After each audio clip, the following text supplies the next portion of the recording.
छौरा रसी बजी से माहिया छौरा रे भोले बाबा से माहिया जोरे रे आगे माला चढ़ाबो ही करल जोरे जोरे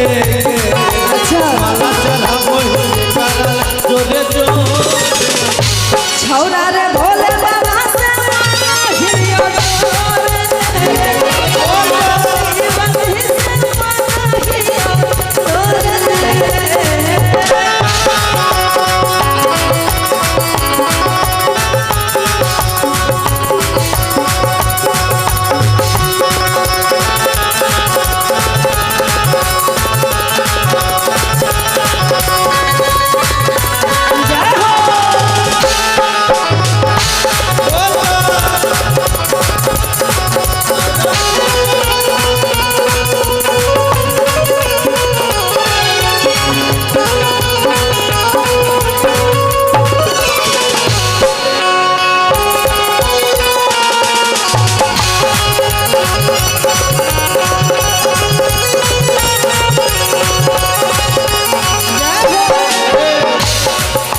देखिए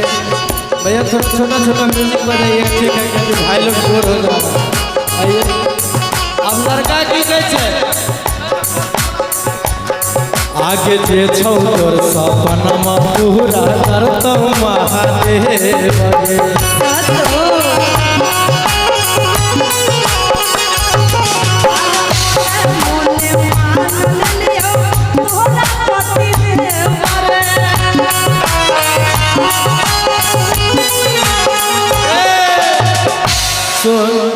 बोले आगे जे छौ तोर सपनमा पूरा करथु न महादेव गे तेरे मोने मोने महान ले लिया अच्छा अच्छा तोरा पति देव रे ये मैया सही में सुन आगे दुल्हा मिलतो तोरा गोरे गोरे गे लेकिन हम तोरे से करबो अरे बाप रे बाप अरे शादी सुन यो हम कतेन छै सुन एक बार हाथ उठाओ के जा दोस्त उ सब भोला बाबा के भक्त छिए अभी अपना सब कलाकार छिए अपना में चलते भोला बाबा के भक्त से बियाह करे के बात नहीं करल जाय छै घर है तब सुन अभी बाबा के दरबार में हम तो सब भक्त कुमारे रह जाए ना हो सुन अच्छा अच्छा कौन कौन लोग गए बाबा के दरबार में कन्या मांगने के लिए इन्ने से गर्ल फ्रेंड मांगने इन्ने से अच्छा इनमें से अभी तोरा सबके दूध के दांत टूटला है पहले कन्या मांगे ले मिल जाए छै बताओ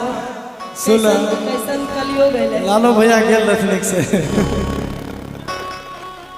सुन बोला आगे जे छौ तोर सपनमा पूरा करतौ महादेव गे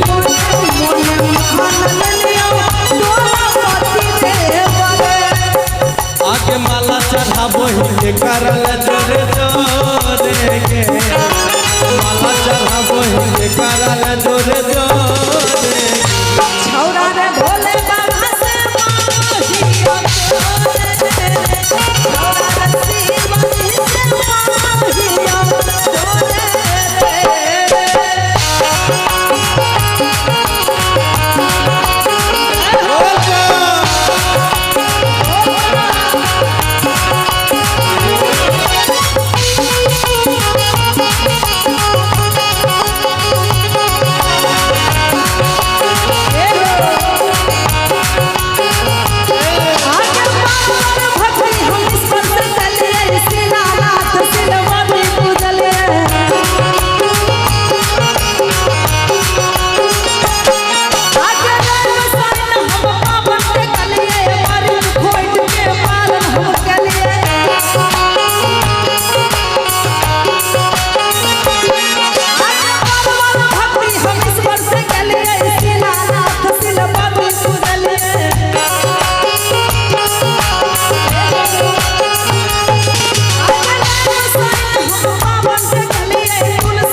आगे जे छौ तोर तपस्या पूरा करथुन महादेव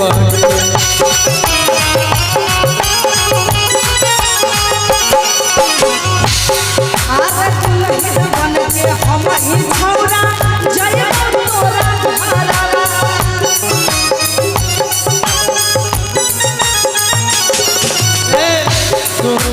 बोला हमरा खातिर तो करे रहले हम सोमारी, लेकिन सुन हमू कहे छियै कौन चीज आगे जे छौ तोर तपस्या पूरा होय तो मेला भरावा।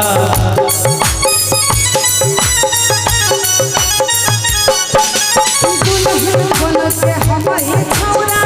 जइबो तोरे घरवा।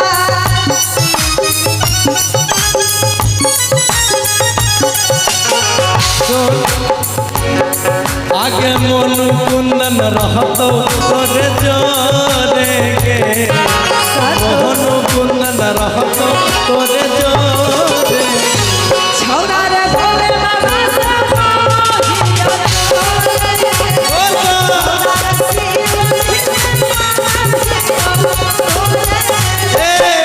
आगे भोला के पूजो ही कारण भोरे भोरे के,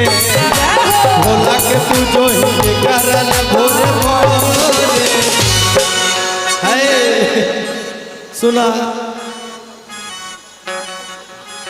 फरमाइश आया है भैया की तरफ से, एगो गाना छैला बिहारी जी में लगाइए, बिल्कुल गाएंगे। और हमारे और ये रेलवे स्टाफ अमित जी की तरफ से ढेर सारा आशीर्वाद। हमारे रानी जी आई हुई है